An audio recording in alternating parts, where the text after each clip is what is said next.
Hi മക്കളെ, വളരെ important ആയിട്ടുള്ളൊരു കാര്യം മറ്റൊന്നല്ല, നിങ്ങളാരും അങ്ങനെ നമ്മളാരും നോക്കാത്ത ഒരു കാര്യമാണ്.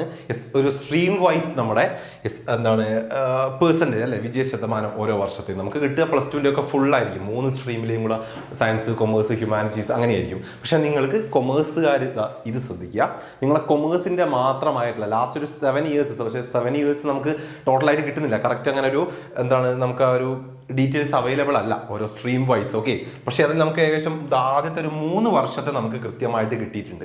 റെഡി? അത് തന്നെ നിങ്ങൾ ശ്രദ്ധിക്കുക. കഴിഞ്ഞ വർഷം, അതായത് ലാസ്റ്റ് ഇയറിന് 1,00,000-ൽ കൂടുതൽ കുട്ടികൾ കൊമേഴ്സിനുണ്ടായിരുന്നു. അതിൽ വെറും പാസ്സായിട്ടുള്ളത് 79,000 കുട്ടികളാണ്. നിങ്ങൾ ശ്രദ്ധിക്കുക, അതായത് 27,000 കുട്ടികൾ തോറ്റു. ഓക്കെ, 2024 ഇതേപോലെ തന്നെ നോക്ക്, 83 സംതിങ് കുട്ടികൾ മാത്രമാണ്, 83K കുട്ടികളാണ് പാസ്സായിട്ടുള്ളത് 1,00,000-ലുള്ളത്. അതായത് ഒരു 26,000 അവിടെ തോറ്റു കുട്ടികൾ. 2023 ഏകദേശം അതൊരു 18-19K റേഞ്ചിലാണ്. റെഡി? നിങ്ങൾ നോക്കൂ, വർഷം മേലോട്ട് വരുന്നതിനനുസരിച്ച് റിസൾട്ട് താഴോട്ടാണ്. കണ്ടല്ലോ, മനസ്സിലാക്കിക്കോളുക. ഇതാണ് സ്ഥിതി. റെഡി? നിങ്ങൾക്ക് ഇതാ നോക്കാം, ഇവിടെ ഫുൾ A+ന്റെ കണക്കുകളുണ്ട് കൊമേഴ്സിലുള്ള. ഓക്കെ, 1,00,000-ൽ വെറും 4,500 കുട്ടികൾക്കാണ് കൊമേഴ്സിൽ ഫുൾ A+ കിട്ടിയിട്ടുള്ളത്. നമ്മൾ കേരള. ഓക്കെ, ഇത് കേരള റിസൾട്ടാണ്, ശ്രദ്ധിക്കുക.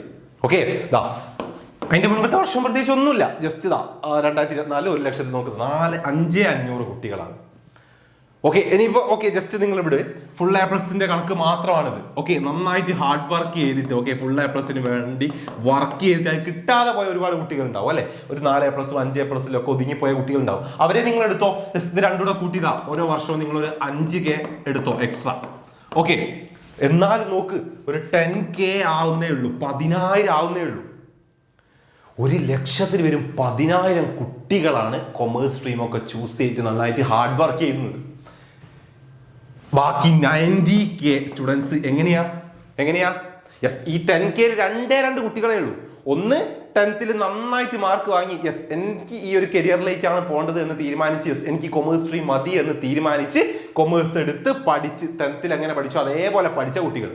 രണ്ടാമത് 10th മാർക്ക് കുറഞ്ഞ കുട്ടികൾ, സയൻസ് സ്ട്രീം ഒക്കെ ആഗ്രഹിച്ച് പക്ഷെ അതിന് കിട്ടാതെ കൊമേഴ്സ് സ്ട്രീം കിട്ടി, അതിൽ വന്ന് പക്ഷെ 10th മാർക്ക് കുറഞ്ഞു എന്നൊറ്റ കാരണം കൊണ്ട് പ്ലസ് 2 എനിക്ക് മാർക്ക് കുറയാൻ പാടില്ല എന്ന് തീരുമാനിച്ച് പഠിച്ച കുട്ടികൾ. ആ രണ്ട് ടൈപ്പ് കുട്ടികൾ മാത്രമേ ഈ 10Kയിലുള്ളൂ.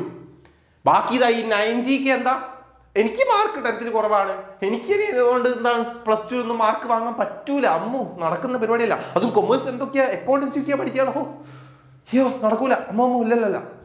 എന്നാദ്യമേ അങ്ങോട്ട് തീരുമാനിച്ച് പിന്നെന്താണ് കൊമേഴ്സ് അല്ലേ, അതെന്തായാലും പാസ്സായിക്കോളും, പ്രശ്നമല്ല, സിമ്പിൾ സബ്ജക്റ്റ് ആണ്, എളുപ്പമാണ് അല്ലെ. എക്സാമിന് തലേന്ന് പഠിച്ചാൽ മതി, അതുവരെ നമുക്ക് ഇങ്ങനെ ജോലിയൊക്കെ അടിച്ച് സെറ്റ് ആയിട്ട് പോവാം അല്ലെ. ജസ്റ്റ് എക്സാമിന് തലേന്ന് ഒരു 1 ഷോട്ടൊക്കെ ഒന്ന് കണ്ടാൽ മതി അല്ലെ, ഒരു മാരത്തോണൊക്കെ പഠിച്ചാൽ മതി, അതിലങ്ങ് പാസ്സാവും എന്ന് തീരുമാനിച്ച കുട്ടികളാണ്, ആദ്യമേ തീരുമാനിച്ചുറപ്പിച്ച കുട്ടികളാണ് ഈ 90Kയിൽ അല്ലേ.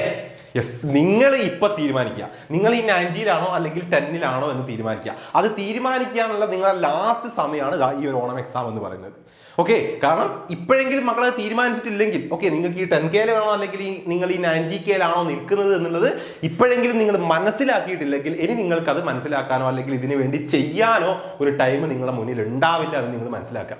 ഓക്കെ, സോ ഈ ഒരു കാര്യം ഇത് ലാസ്റ്റ് ടൈമാണ് മനസ്സിലാക്കേണ്ടത്. അല്ലെങ്കിൽ അതിന് വേണ്ടി എന്തെങ്കിലും ചെയ്യണമെന്ന് ആഗ്രഹമുണ്ടെങ്കിൽ, നല്ല മാർക്ക് ഒരു 10Kയിൽ എത്തണോ അല്ലെങ്കിൽ ഈ 90K പോലെ അല്ലെങ്കിൽ ഈ ഒരു 27 26K ഉള്ള കുട്ടികളെ പോലെ മതിയോ എന്ന് നിങ്ങൾ തീരുമാനിക്കേണ്ടത് ഈ ഒരു ലാസ്റ്റ് ടൈം, ഈ ഒരു ടൈമിലാണ്. ഓക്കെ, ഇനി അങ്ങോട്ട് എത്തിക്കഴിഞ്ഞാൽ ഇല്ല. സോ അത് നിങ്ങൾ തീരുമാനിക്കുക. ഓക്കെ, പഠിക്കണമെങ്കിൽ പഠിക്കുക, ഇരുന്ന് പഠിക്കുക. എല്ലാവർക്കും ഈ പഠിക്കാനുള്ള ഒരു കഴിവ് പ്രത്യേകമായിട്ട് കിട്ടിയതോ അല്ലെങ്കിൽ തലയിൽ ചിപ്പോടൊക്കെ ജനിച്ച കുട്ടികളൊന്നും അല്ല ഫുൾ A+ കാര്യങ്ങളും വാങ്ങുന്നത്. അവർ ട്രൈ ചെയ്യുന്നുണ്ട്. ഓക്കെ, പക്ഷേ കൊമേഴ്സിലെ പല സ്റ്റുഡൻസും ട്രൈ പോലും ചെയ്യില്ല, ആദ്യമേ അങ്ങോട്ട് തീരുമാനിക്കുകയാണ്, എനിക്ക് 10th മാർക്ക് കുറവാണ്, അതുകൊണ്ട് പ്ലസ് 2 എനിക്ക് മാർക്ക് കിട്ടൂല എന്ന് ആദ്യമേ തീരുമാനിച്ച കുട്ടികളാണ്. ഒരിക്കലും ഒന്ന് വീട്ടുകാരെ മുന്നിലൊക്കെ ഒന്ന് കാണിച്ചു കൊടുക്കും. ഓക്കെ, കഴിഞ്ഞ വർഷം നിങ്ങൾക്ക് മാർക്ക് കുറവായിരുന്നു, അതിന്റെ മുമ്പിലത്തെ വർഷവും മാർക്ക് കുറവായിരുന്നു എന്ന് വെച്ച് നിങ്ങൾക്ക് ഈ വർഷം അല്ലെങ്കിൽ അടുത്ത വർഷം പ്ലസ് 1 പ്ലസ് 2 നിങ്ങൾക്ക് മാർക്ക് കിട്ടാതെ പോകുന്നുണ്ടോ? ഇല്ല. അതാര് പറഞ്ഞു? അതൊന്ന് മാറ്റുക നിങ്ങൾ ആദ്യം.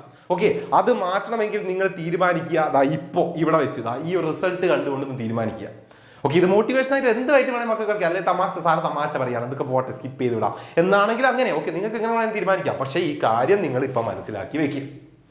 Okay, yes. അപ്പോൾ ഇതൊന്ന് ഈ ഒരു ടൈം ആകുമ്പോൾ മക്കളോട് പറയണമെന്നുണ്ടായിരുന്നു, അതുകൊണ്ടാണ് ഈ ഒരു എക്സാം ടൈം ആയപ്പോൾ സാറ് വന്നിട്ടുള്ളത്. സോ പഠിക്കണം എന്ന ആഗ്രഹമുള്ള മക്കളാണെങ്കിൽ നിങ്ങൾ പഠിക്കുക, നന്നായിട്ട് പഠിക്കുക. മാർക്ക് ആർക്കും പഠിച്ചിട്ട് ആർക്കും മാർക്ക് കിട്ടാതെ പോകാറില്ല, പഠിക്കാത്തത് കൊണ്ട് തന്നെയാണ്. യെസ്, അതൊന്ന് മനസ്സിലാക്കുക. Okay, yes, by.